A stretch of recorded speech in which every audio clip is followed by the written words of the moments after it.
Selanjutnya, ini nekat menjual kopi saset kadaluarsa. Seorang pria ditangkap unit reskrim Polsek Cikupa di kawasan Curug, Tangerang, Banten. Pelaku mengganti label kadaluarsa lalu dijual kembali ke toko.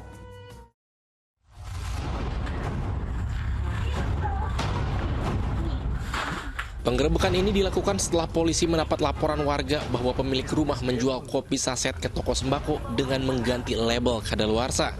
Selain menyita puluhan dus berisi 3.000 saset kopi merek terkenal yang sudah kadaluarsa, polisi juga mengamankan pemilik rumah. Pelaku sudah 1 tahun menjual kopi saset kadaluarsa ini ke sejumlah toko di kawasan Cikupa. Dari hasil pemeriksaan, pelaku mendapatkan ribuan saset kopi kadaluarsa dari pria berinisial B yang kini masih dalam pengejaran dan ditetapkan sebagai DPO.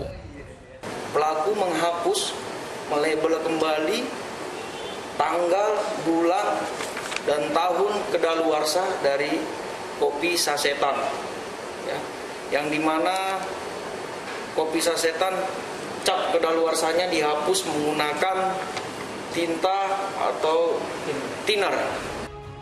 Selain menyita 3.000 kopi saset kadaluarsa, polisi juga menyita cairan thinner, 1 unit ponsel, dan sebuah stempel yang digunakan pelaku untuk mengganti label kadaluarsa. Pelaku akan dijerat pasal tentang perlindungan konsumen dan pangan. Syahbudin Atar melaporkan dari Kabupaten Tangerang, Banten. Astagfirullah, ini tega ya si pelaku menjual minuman kemasan yang sudah tidak layak konsumsi. Ini pertanda bahwa segala hal nih dapat dilakukan hanya semata-mata demi keuntungan pribadi, yaitu demi mendapatkan uang. Ustaz, ini gimana nih Ustaz pandangan Islam melihat oknum pedagang atau penjual yang berbuat curang seperti ini, Ustaz? Ya, ini ada ayatnya ya, jelas sekali. Wailul lil mutaffifin, celaka orang-orang yang curang. Kalau balrona liqlubihim bima kanu yaksibun, apa yang dilakukannya itu hanya akan menambah rona atau kotoran ke dalam kolbunya. Kalau balrona liqlubihim dan bima kanu yaksibun, dia akan kemudian hancur karenanya. Jadi jangan pikir dengan kecurangan itu kamu akan mendapatkan keuntungan. Nah, itu maksudnya ayat itu. Jangan pikir kamu tuh kemudian korupsi itu terus kemudian kamu tuh akan mendapatkan kebahagiaan, keuntungan gitu ya. Dengan kamu curang, dengan kamu tadi itu memalsukan kadaluarsa expirednya dan lain-lain, itu jangan pikir kamu waduh saya dapat duit nih dan lain-lain. Enggak, duitnya itu akan masuk ke api gitu. Api akan masuk ke dalam perutnya itu ya.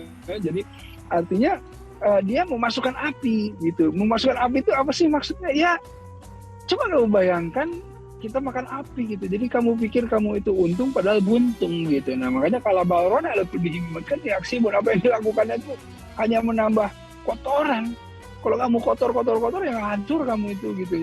Kita itu kalau paham hati ini harus dibersihin terus supaya kita beruntung, supaya kita senang, gembira, jernih, hatinya jernih, fokus berpikirnya juga enak gitu kan. Kalau kita nggak paham, hatinya nggak dijaga, yang dijaga cuma badannya, terus yang dibersihin cuma mukanya, terus hatinya nggak dibersihin. Waduh, mesem kemana-mana. Orang tuh coba lihat ya, orang yang auranya enak itu karena hatinya mencerminkan kedamaian, kegembiraan gitu. Orang dari jauh, aduh enak banget tuh ya. Secara ruh itu menyenangkan, basirahnya muncul gitu. Tapi kalau orang yang walaupun cantik, hidungnya bagus, matanya bagus gitu, tapi kadar pH-nya tinggi, asem banget karena hatinya tuh dengki gitu, jadi mukanya asem gitu, jadi nggak asik orangnya, ya nggak cantik gitu. Nah jadi artinya yang penting itu bukan permasalahan